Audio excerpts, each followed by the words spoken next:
Christmas, everybody. I'm Mitch English. And I'm Andrea Jackson. This is Daily Flash, your source for trending news and entertainment. Hey. Look who's joining us at the Big Kids table. It's Christmas. I get to spend it over here. There you go, Doolittle. We are, this is our Christmas tradition here at Daily Flash, and that, of course, is doing the show in our PJs in the kitchen. Yes. Like at home. Have you guys ever thought about where did some of these holiday traditions come from? For instance, like Charlie Brown Christmas. I mean, obviously that's a classic Christmas cartoon. But did you know that CBS actually rejected it initially? Really? They did not want it on their channel, but they went ahead and accepted it because they needed the content for programming. When it aired, almost half of all television sets in the U.S. were watching a Charlie Brown Christmas. So they didn't buy it. They thought the tree thing was awful. They didn't like the cartoon.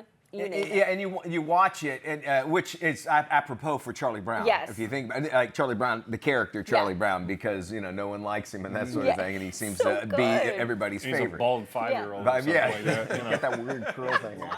He's a blockhead. He's got Right. very Gadget. That's interesting. Okay. Yeah, it went on to win a Peabody Award, all sorts of accolades, and of course, to this day, it is still on Apple TV. And how many of those little trees do they sell? Thousands. I would say, I guarantee the guy who said no after it became so famous took all the credit and said, I knew it was going to be a hit. Of course, it did. 100. Yes. And whenever you think of sad music for the kid, they always play that. That's right. Christmas time is here again. They play that anytime. Yeah. So anyway.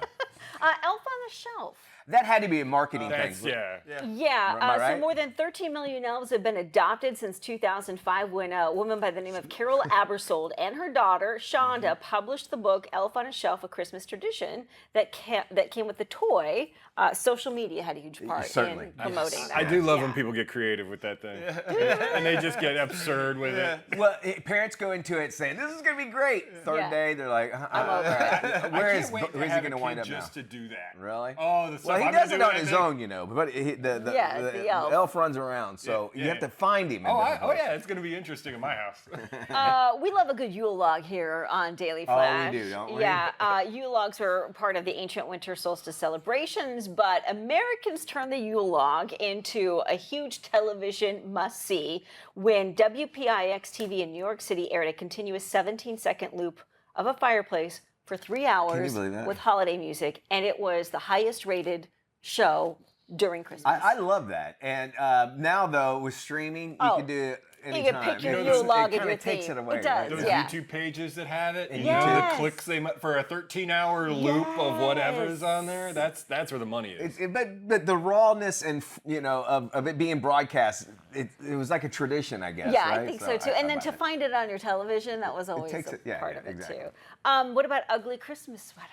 I would say that was probably in the 90s, because the 80s, Bill Cosby made every sweater really ugly, and then they go, well, that's an ugly, hey, let's have a theme, am I right? You were close. 2001, a couple of guys wrote a book called The Ugly Christmas Sweater, and that became the Christmas Sweater Party Book, and all of a sudden everybody sort of clung on to it, and it became a thing. Wow. I figured it was just the HR woman in some office. They're like, that's ugly. We got to go make fun of that. That's a good one. Yeah, Ugly Christmas Sweater Party Book is what it was called, and it came out in 2001. Okay. All right, cookies and milk for Santa? Like leaving it out for him? That has to be way back in the 1800s, I would imagine. Right? Yeah, Norse mythology. It comes from Norse mythology. Okay. But Americans took it up a notch during the Deep Depression because they wanted to kind of sweeten life up a little bit. So they left sugary sweets like sweet cookies, sugar cookies, with a hot cup of cocoa or coffee, just to kind of represent wealth and prosperity and hope for the new year. That makes a whole lot of sense. And, Santa does get hungry. He's all over the world last night. And I would imagine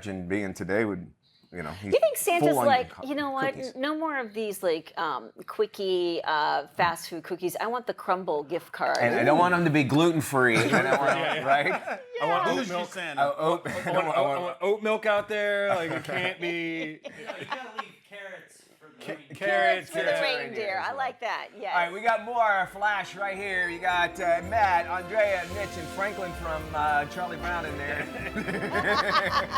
We'll have more after this.